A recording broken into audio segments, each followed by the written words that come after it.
Lahat ay pananampalataya. Mamuhay tayo sa pananampalataya. Di ba? Ang bagay nito, pananampalataya. Naligtas ka sa pagitan ng pananampalataya. For by grace are you saved through faith. Sa biyaya kayo naligtas sa pamagitan ng pananampalataya. Kahit kung wala sa pananampalataya, hindi ka maligtas. So paano dumating ang pananampalataya? Sa pamagitan ng pakikinig na salita ng Diyos. For faith cometh by hearing, and hearing by the word of God. So paano yun? I-share mo ang gospel. I-share po natin na si Kristo ay namatay sa cross. More than 2,000 years ago, binayaran na kasalanan natin. At ang sinuman sa isang palataya ay di mapahamak, bagkus magkaroon ng buhay walang hanggan. Tanggapin mo si Kristo by faith, but as many as receive Him, to them, He give power to become the sons of God. Even to them that believe in His name. John chapter 1 verse 12. Ang gagawin lang ng tao sa palatayan ng si Kristo at tanggapin siya by faith sa kanyang puso at pagsisiya ng kanyang kasalanan na siya lang ang Panginoon na nagtubos sa atin mula sa pahamakan sa impyerno. Sa palatayan mo, ginawa niya sa cross ng Kalbaryo more than 2,000 years ago. Lahat na kaya niya bayaran ng iyong kasalanan at kasalanan natin upang ang tao ay magkaroon ng buhay na walang hanggan. Yan lang, gagawin ng tao, manampalataya. Pag hindi ka manampalataya sa ginawa ni Kristo sa cross ng Kalbaryo at maabutan ka ng kamatayan, sorry ka lang, after death, judgment. It is appointed unto men once to die, but after this, the judgment. Hebrews chapter 9 verse 27. Hindi ka na baka maalis sa impyerno pag doon ka na. Kasi habang buhay na pagdurusa at paghihirap yun. Kaya nga yung pastor nito nagtagal at nagsakripisyo sa numansya upang ipabatid ang mabuting balita, ebanghelyo ng kaligtasan sa mga tao. Maging sa mga kapulisan, nagtuturo siya. Lahat sa mga barangay, sa purpose na influensya, nagtuturo siya. Lahat ng mga believers ay dapat magbigay ng pagkataon na ibahagi ang good news na walang iba kundi si Jesus Christ, na ating Panginoon at tagapagligtas. Kaya salamat sa Panginoon. So prison, godly purpose, no? May Diyos nun na katuyuan. Okay? Dahil binigyan tayo ng Panginoon ng paalala na sabi nga ng layunin niya. Ano ba layunin? Roma chapter 8. Chapter 8 verse 28 to 30. Pakibasa ulit. Roma chapter 8, 28 to 30. Okay? Know that all things work together for good to them that love God. Them who are the called according to His purpose. And for whom He did foreknow, He also did predestinate to be conformed to the image of His Son, that He might be the firstborn among many brethren. Moreover, whom He did predestinate, them He also called, and whom He called, them He also justified, and whom He justified, them He also glorified. Napakalaga sa atin na tayo ay justified, of course, through faith. Sabi nga, we are therefore being justified by faith. We have peace with God through our Lord Jesus Christ. Tayo po ay pinawalang sala na sa pagitan ng pananampalataya. No?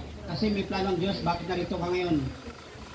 Sabi nga, and we know that all things work together for good to them that love God and are called according to His purpose in Romans chapter 8:28. May layunin ng Panginoon na naimbita ka, nakarinig ka ng good news, magandang balita, ebanghelyo ng kaligtasan dahil mahal ka ng kaibigan mo. Hindi siya concerned kung ano pa man, kundi concerned ang mga kaibigan mo na mapakinggan mo ang pag-ibig ni Kristo sa hapong ito. Na siyang namatay lamang sa cross ng Kalbaryo upang tubusin ang ating kasalanan. Dahil ang tao hindi maligtas sa reliyon, hindi maligtas sa mabuting gawa, hindi maligtas sa kung ano pa man, kundi only Jesus Christ saves. At sinasabi niya, John 14:6, I am the way, the truth, and the life. Walang makarating sa mga kulis magitan ko, sabi ni Kristo. Walang paraan na kaligtasan, only Jesus saves, because He is the way, the truth, and the life. For God so loved the world, that He gave His only begotten Son, that whosoever believes in Him should not perish, hindi mapahamak, bagkus magkaroon ng everlasting life. Kaya nga, be sure, ang mga kaibigan natin, maliban sa mga membro ng church ito, ng bawat isa ay magkaroon po ng personal na relasyon kay Jesus Christ na tinanggap niyo siya by faith bilang Panginoon na tagapagligtas sa iyong buhay. Sayang kasi ang buhay pag wala ka kay Kristo. Right. Kilala mo lang Diyos, alam mo lang Diyos, dapat may relasyon ka. Wala sa reliyon ang kaligtasan, sa relasyon. Bakit? Ang relasyon ang makapagpatibay sa atin na makapaglingkod sa Diyos kahit ano pa mga kahirapan that we need to going forward. Kahit sa kahirapan, pagsubok, mga testings, hardship, Alam ko, I do believe, ang yung pastor, maraming hardship, maraming facing, but praise and thank God. Sabi niya, hindi siya nag-surrender. Amen. Bakit? Tunay siyang sundalo ni Kristo. Ang tunay na sundalo ni Kristo, no retreat, no surrender. Amen. Panginoon, binigay ko ng buhay Praise ko the eh. Hindi pwede na pupunta pa kung saan. Bakit? Isinurinder ko. Binigay ko na sa inyo ang buhay nito sa paglilingkod sa inyo. Bakit? Ilan ba magtas? Mas mapalad kayo, Pastor, si Noah. 8 lang. For more than 120 years na ministry na. Nagtuturo. 8 lang ang naniwala at pumasok sa arka.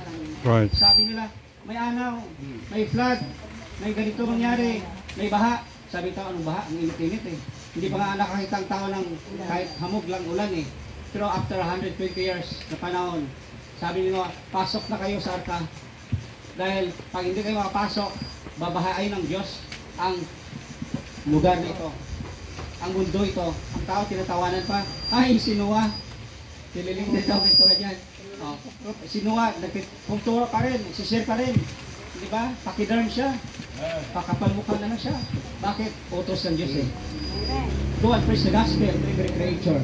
Lahat ng nilalang na dapat i-preach ang gospel. At dumating nga, nakapasok na pati mga hayop, hindi makahayopan ha, mga hayop, nakapasok sa arka, pamilya ni Noah, nakapasok na lahat, biglang dumilim. At nagdumilim, umanaw, at nagkaroon malaking baha. At ang mga tao, Noah, buksan nyo, wala, huli ng lahat. Mga kapatid, baka mahuli ng lahat. Sabi ng Biblia, tutupukin ng apoy sa sobrang init ang mundo ito. Ito pala nga eh, konting init, di ba? Marami na stroke, marami na heat stroke, marami na lumalapot ang dugo. Na, kung sabihan ng Diyos, buhay pa rin tayo. Amen. Yan ang gasya ng Panginoon sa atin. So, kaya nga madiscoveryan po natin ang plano ng Diyos sa ating buhay. Kaya nga, dapat praise on and praising on. Acts chapter 9 verse 6. Okay, pakibasa ulit. Acts chapter 9 verse 6.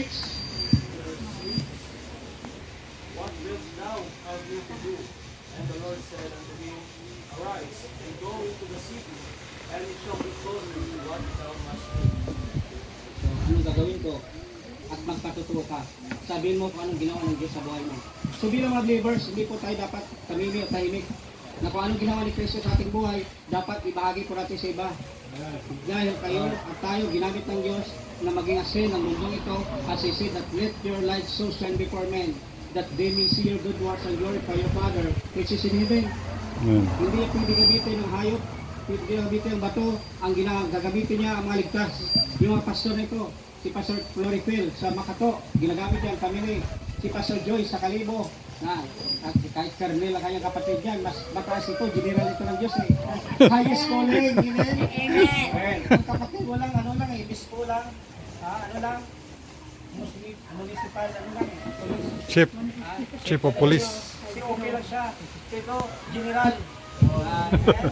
Amen. Praise the Lord. Tinatawag na Panginoon. Mga general, amen? Biligyan sa general.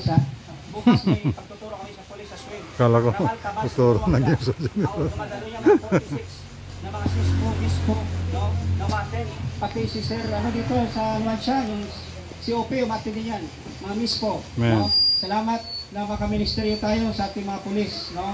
At sa ating mga pulis master sergeant, sa magitan ng pagsishare ng gospel. At maraming pulis na ang nabago ang buhay at nagano pa ng palataya kay Kristo because of Amen. Ang word ito wala iba kundi si Jesus Christ. In the beginning was the Word, and the Word was with God, and the Word was God. Amen. Bible, si Jesus Christ. At si Kristo Diyos. Amen. Diyos, 100%. Tao, 100%. Amen. Kung tao na siya, hindi niya kaya ligtasin ang tao. That's right. At hindi kaya ligtasin sa katawan. Dahil sa Kanya, ang Diyos na talaga makapangyarihan ay kaya niya ligtasin ang buong sangkatauhan. Amen. And finally, yan, maganda ito eh. Finally na eh. We need to press on to godly passion. We should press on with deep concern to win the lost at any cost. Aming topic, rich one.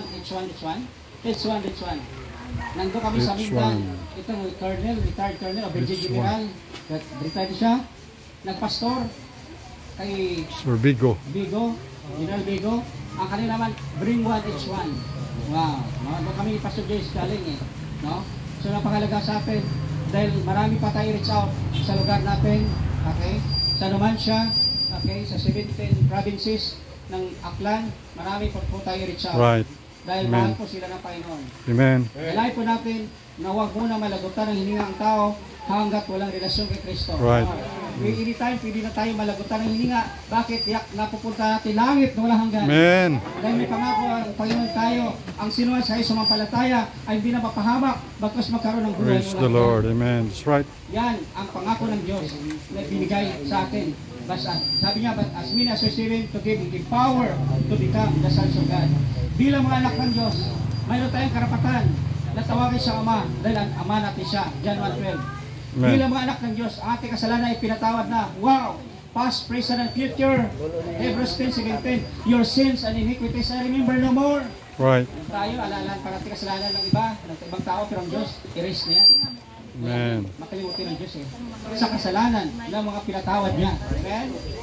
Dahil ang Diyos napakabait at napakabuti at hindi Amen. kayo mapantayan ang kapangyarihan at kabaitan niya. Right. His mercy and love endures forever. At Amen. hindi lang yan. Tayo po ay sabi niya, Amen. ay hindi lang may buhay ng hanggan. Oo. Naganganak tayo ng Diyos. Naging born again tayo. Mayroon tayong mansion sa langit. Amen. Gintong lantay. Grabe. Si tatay, ano? Uling doon. Nagaanan niya ng gintong lantay. Wow. Wow. Doon sa langit. Mayroon na hanggang buhay at may gintong lantay. Dito, ang ginto, inaawayan, ninanakaw. Sa Central Bank, marami tayong ginto, tinatago nila. Hindi nila bigay sa tao. Gusto nila sila lang, umubos. Okay?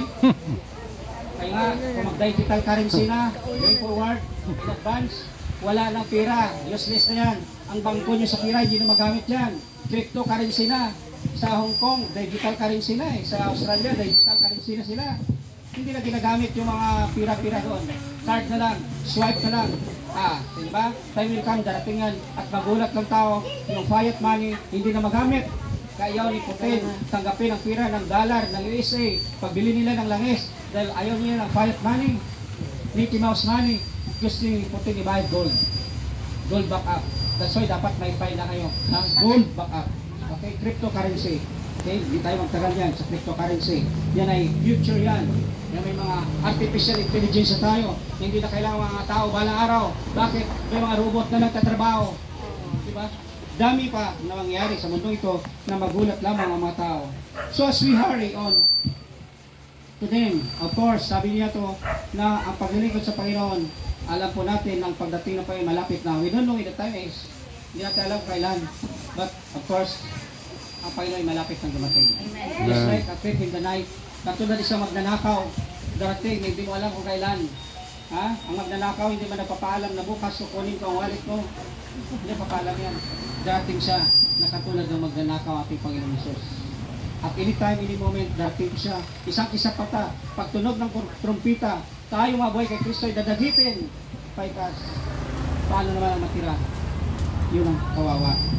So napakita po natin ang kabigatan ng pagdala ng kaluluwa sa mga tao. Ang kabigatan na we need to going forward, of course, sa pagitan ng pag-win ng mga kaluluwa ng tao. Why do we need to keep on going and forget the things which are behind and to reach for the things which are before, no? Kaya nga, so we can grow upang tayo lalago at lumago sa pananampalataya. Kung mausad ka na nagpapatuloy, hindi ka man lalago kung hindi ka nagpapatuloy. So we won't stagnant. Hindi tayo mag-stagnant ating faith. Bakit? Nagpapatuloy ka kahit konti, kahit dala kayo nagpapatuloy pa rin upang kayo lumago. So God can use us. Gagamitin ka ng Diyos kung nagpapatuloy ka. Ang iba na wala na sa church at hindi nagpapagamit na, wala na, hindi na magamit ng Diyos. Present thank God, no? Si Brother Ayan, nakita ko yan. Disciple ni Pastor yan. Kahit saan ka, pinadala-dala niya natin yan. Yun, eh. Sa mga Iloilo. At kita ko ngayon, number 1. Nakita ko na pakinggan yung Pastor number 1 na sumusuporta sa gawain ng Panginoon. Amen. Bakit? Dala kayong buhay, ibinigay na sa Diyos. 100% unholy. Dahil kung hindi mo ibigay mo holy or whole ang buhay mo, hindi ka magamit ng Diyos at hindi ka ibigay ng part mo sa gawain ng Panginoon. Lahat ng bagay na pinahiram ng Diyos sa atin, dapat ang Diyos ay may parte sa ating buhay. So, God can use us as so we can be a blessing to others. Magipapapala kayo sa iba.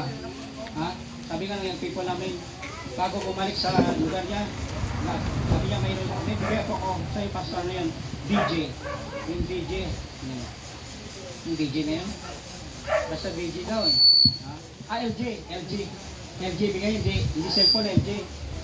Nakalagay sa sobrang. Wow.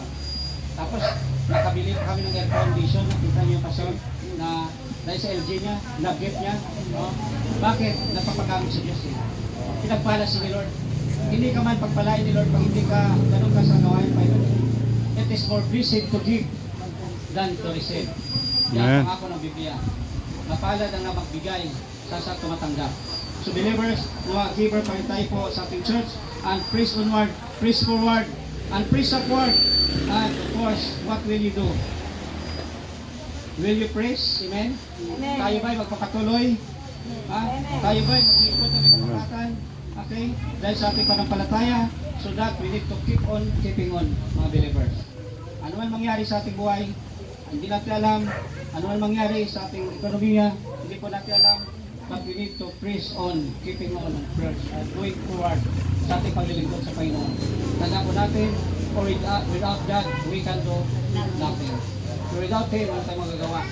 Tanda natin lahat ng binibitbit mo, lahat ng dala mo, lahat ng ari-arian mo dito, pawang pahiram lang ng Diyos. Anytime pwede niya bawiin. Magyang buhay natin, maaaring ang lakas natin. Wala kang madala. That's why sabi ng Biblia, wala kang dinala, wala kang dala pa paalis. Uwa. Diyan mata, uwa. Pag manamatay ka, anong suot mo? Barunga, pero may hiwa sa likod. Bakit? Wala ka eh. Wala kang dala eh. Midyas, kahit sapatos wala, midyas lang. Yung mga kapatid, magpatuloy tayo hanggat sa dulo ng ating buhay. Bakit ang Diyos nila yun may plano pa? I pray sa thank God, bala araw, may iglesia na kayo, may church, may building na kayo, may the grace of God, hanggat di pa mag-rapture, dahil mga membro, buhay at tumutulong sa gawain. Amen. Pray sa thank God, salamat sa kapagalingan ng Diyos. Let's pray. Our Heavenly Father, we thank you again for the time that you have given to us. Thank you for the spiritual blessings na impart to sa amin po sa pag ito. At tunay po Diyos, hindi kami dapat maging kuripot sa ministry para sa gawain. Bagkus magtatapat po kami sa inyo na magpapatuloy hanggat sa huling-huli na aming buhay. Salamat po Ama sa mga anak nyo na nagpapagamit sa Victory Baptist Church sa Nuancia, sa pagitan ng lingkod, Pastor Carlito Salibio, at sa mga membrong matapat at nagtataguyod ng gawain mo, Panginoon. Patuloy ang pagpapala at kagalakan, kapayapaan, at masaganang buhay na ipagkaloob nyo sa darating pang panahon. Salamat sa pagpapakaling spiritual. In Christ's name we pray. Amen. Amen. Amen. Magandang hapon po sa inyong lahat. Amen. Amen. Are you blessed? Amen. Yan lang po. Ano ang hindi mo alam na alam mo? Ano ang alam ko na hindi mo alam? Si Pastor Joyce nakahabol pala sa atin. Amen. Gaya ng Panginoon. And kasama niyo yung anong junior. Nagpo-police din yan. Mag-engineer, pastor. Pastor daw. Pastor na engineer. Okay. Mamaya pa naman yung ating leksyon. Hintayin natin ng konti. Kasi na-traffic. So, may makaabot. Okay, matika sa may-ari ng area na ito. Restaurant siguro ito. Marian Maris Villanueva Renacedo. So, medyo nandito siya daw kanina. Nandito kasi dahil busy nga ako balik-balik. So, hindi ko na nakausap. Medyo nag-sabi mo ngayon. Uli siguro. So, ganun pa man yung tawagaran yung katiwala iyaman kayo mga. So, kapasalamat kita na din pag-ibig ko lugar nila. So, kung may mga time ka mo, pwede kami magkaon yan, magwarang yan. Kita sa ating mga membro na nag-share ng kanilang mga putahe. Iba-ibang putahe. Sino ba nagluto ng spaghetti? Baran, no? May pusit. Yes. May pusit. favorite. Prayer pala yung amon church na meron na tayong available na lupa dyan sa may bubog. So, kailangan na lang na ipasukat ulit yung lupa. 260 square meter yun. Dinonate yun ni Brother Ayon para sa Panginoon. And natin, basi next year ay may kwarta kong tanga, may patindog simbahan. Isa naman lang ba, makapag-umpisa lang. Ano yung agit ng antagan, ibigid natin mapilit yung bahol eh. Isot lang anay, so pabahol lang na galing natin. Bago tayo tapos ay kakanta tayo ng isang kanta, tapos hilingin natin si Pastor Joyce para sa pagsara ng panalangin.